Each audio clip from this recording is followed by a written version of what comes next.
छात्रों, आज हम काव्य प्रयोजन की चर्चा करेंगे। इससे पूर्व हमने काव्य की आत्मा विषय पर चर्चा की थी। यह भी अत्यंत महत्वपूर्ण प्रश्न है। अक्सर पूछा जाता है कि काव्य प्रयोजन से आप क्या समझते हैं। मान्य मत की युक्ति युक्त समीक्षा कीजिए। तो सबसे पहले काव्य प्रयोजन का आशय। इस विश्व में हर वस्तु का एक आशय है, प्रयोजन। काव्य प्रयोजन का आशय है कि कवि क्यों लिखता है। काव्य का संबंध मानव जीवन से है, चूँकि मानव जीवन का एक लक्ष्य है प्रयोजन, इसलिए काव्य भी प्रयोजनातीत नहीं हो सकता, अर्थात काव्य निष्प्रयोजन नहीं हो सकता। डॉक्टर देवकीनंदन श्रीवास्तव के अनुसार काव्य प्रयोजन का चिंतन यह मानकर चलता है कि जीवन का एक प्रयोजन होता है। काव्य जीवन की एक अनमोल अभिव्यक्ति है, निधि है। अतः काव्य का भी एक प्रयोजन होना ही चाहिए। उदात्त उद्देश्यों से भरपूर मानव जीवन में भला क्या निरुद्देश, लक्ष्यहीन और निष्प्रयोजन कैसे हो सकता है। अर्थात काव्य निश्चित ही उसका प्रयोजन होगा। काव्य के प्रयोजन के आशय के बाद अब हम काव्य प्रयोजन के विभिन्न मतों को देखेंगे। काव्य प्रयोजन विभिन्न मत। काव्य प्रयोजन का संबंध उपयोगितावादी मूल्यों से है। काव्य का लक्ष्य क्या है, इसकी रचना से रचयिता को क्या लाभ है, पाठक भी उससे क्या लाभ प्राप्त करता है, आदि प्रश्नों के समाधान में ही काव्य प्रयोजन का सिद्धांत निहित है। कवि, आचार्यों और विद्वानों ने काव्य प्रयोजन पर विशुद्धता से विचार किया है। हम उपलब्ध प्रमुख विचारों को दो वर्गों में बांटकर विवेचित कर सकते हैं। संस्कृत आचार्यों के मत और हिंदी विद्वानों के मत।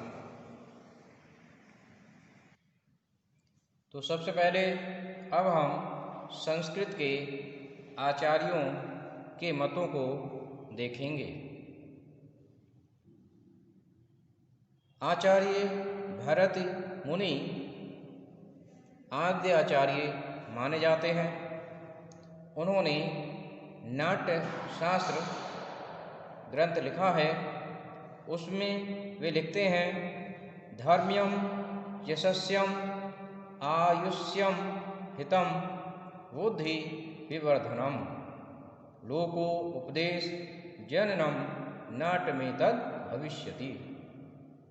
वे इसमें धर्म, यश, आयु, कल्याण बुद्धि को बढ़ाने आदि के लिए नाटक का उपदेश आवश्यक मानते हैं और उस समय नाटक ही काव्य का एक रूप प्रचलित था। उसके बाद आचार्य भामा ने काव्य अलंकार लिखा। उन्होंने इस विषय में लिखा, धर्मार्थ काम मोक्षेषु वैच संयम कलासु च प्रीतम करोति कीर्तिम च साधु काव्य निबंधनम।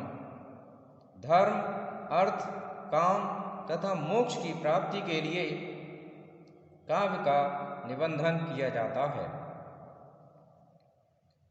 इसके बाद नंबर 3 आचार्य वामन अपने काव्य अलंकार सूत्र में लिखते हैं कि काव्यम सदृश दृश्यर्थ प्रीतम कीर्ति हेत्वात्, अर्थात दृश्य और अदृश्य उद्देश्य की पूर्ति के लिए काव्य लिखा जाता है।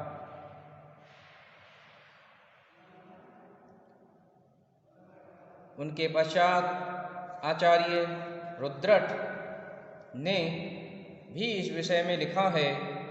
उन्होंने भी भामा की तरह काव्य अलंकार ग्रंथ लिखा है और उन्होंने लिखा है, ज्वल द्वय जलयल वाक्य प्रसरा सरसम कुर्वन् महाकवि काव्यम। स्फुट मां कल्पम नल्यम प्रतनोत यशा परस्मापि। उनके इस श्लोक में यश की प्राप्ति काव्य का प्रमुख प्रयोजन बताया गया है। उसके बाद आचार्य मम्मट ने काव्य प्रकाश ग्रंथ लिखा है। ये काफ़ी चर्चित ग्रंथ है और उन्होंने काव्य के प्रयोजन के विषय में लिखा है।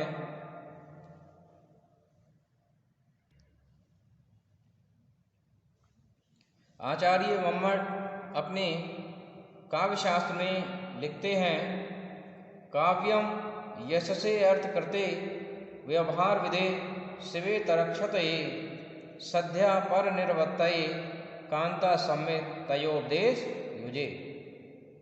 वे काव्य के 6 मुख्य प्रयोजन बताते हैं, यश की प्राप्ति, अर्थ की प्राप्ति, व्यवहार ज्ञान, शिवेतर रक्षत, सद्या पर निर्वत्त तथा कांता समेत उपदेश। इसको अगर हम सरल भाषा में समझें तो यश की प्राप्ति, धन की प्राप्ति, व्यवहारिक ज्ञान प्राप्त करना, अमंगल को नष्ट करने की कामना, अलौकिक आनंद प्राप्त करने की भावना तथा मधुर वाणी का प्रभाव आदि काव्य का उद्देश्य होता है। आचार्य मम्मट द्वारा प्रदत्त 6 प्रयोजन विशेष रूप से उल्लेखनीय हैं।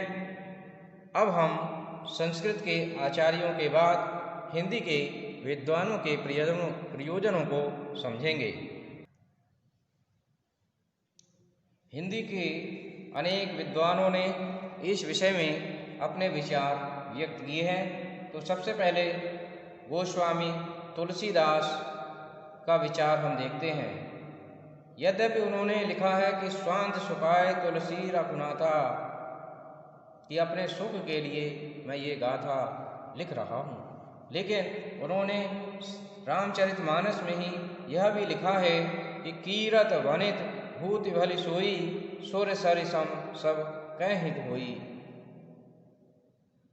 काव्य वही प्रतिष्ठित होता है जो कल्याणकारी हो, लोगों के कल्याण की कामना करने वाला हो। तो इसमें लोक कल्याण एक प्रयोजन उनका छिपा हुआ है।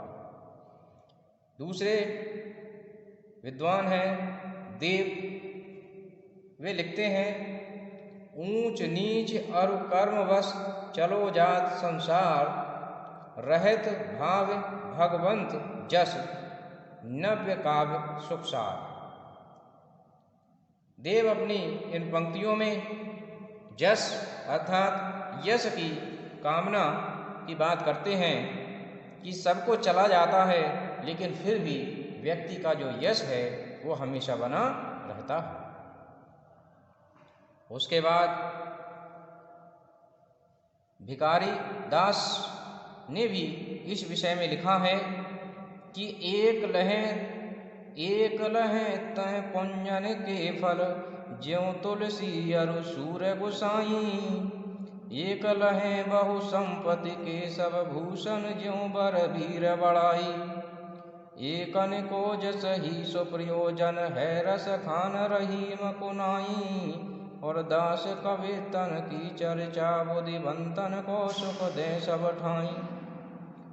तो भिखारीदास जी इन पंक्तियों में तुलसीदास, केशवदास, भूषण आदि अनेक रसखान, रहीम आदि कई साहित्यकारों की चर्चा करके संपत्ति की, यश की, कीर्ति की बात करते हैं। यह काव्य का प्रयोजन बताते हैं कि जिस प्रकार से तुलसी, केशव, सूर, भूषण, रसखान, रहीम आदि चर्चित हुए हैं, यश प्राप्त हुआ है, उसी प्रकार से मुझे भी यश की प्राप्ति हो। उसके बाद अब हम बात करते हैं मैथिली शरण गुप्त की। मैथिली शरण गुप्त जी ने भी इस विषय में कहा है कि केवल मनोरंजन न कवि का कर्म होना चाहिए, उसमें उचित उपदेश का भी मर्म होना चाहिए। तो मैथिली शरण गुप्त इस बात पर जोर देते हैं कि उसमें उचित उपदेश होने चाहिए, अर्थात उसमें समाज सुधार की बात हो, अच्छी बातें उसमें होना चाहिए, केवल उसमें मनोरंजन ही सब कुछ नहीं होता है। उसके बाद सुमित्रानंदन पंत जी ने भी इस विषय में कहा है कि तुम बहन कर सको जनमन मेरे विचार, वाणी मेरी चाहिए तुमको क्या अलंकार, ज्योतित कर जनमानस जीवन का अंधकार, तुम खोल सको मानव उर के निशब्द द्वार। तो ज्योतित कर जनमानस जीवन का अंधकार, इसमें पंत जी अंधकार को दूर करने की बात कहते हैं, अर्थात अज्ञानता को दूर करने की बात कहते हैं। तो इस प्रकार हम देखते हैं कि विभिन्न आचार्यों ने और विभिन्न विद्वानों ने काव्य के प्रयोजन पर अपने अपने विचार रखे हैं, व्यक्त किए हैं। तो अगर हम इनका सार देखें तो इसमें संक्षेप में हम कह सकते हैं कि काव्य का प्रयोजन यश की प्राप्ति के लिए, काव्य का प्रयोजन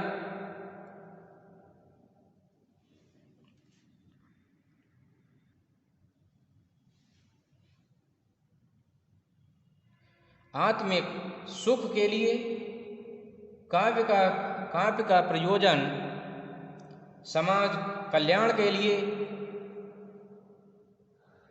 होता है, और इनके साथ साथ काव्य जनमानस के लिए एक प्रेरणा स्रोत का कार्य करता है, हमें ज्ञान भी देता है, उपदेश भी देता है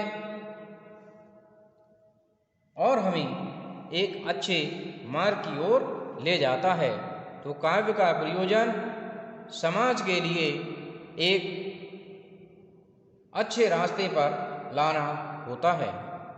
तो मैं समझता हूँ छात्रों, आपने इस विषय को समझा होगा। धन्यवाद।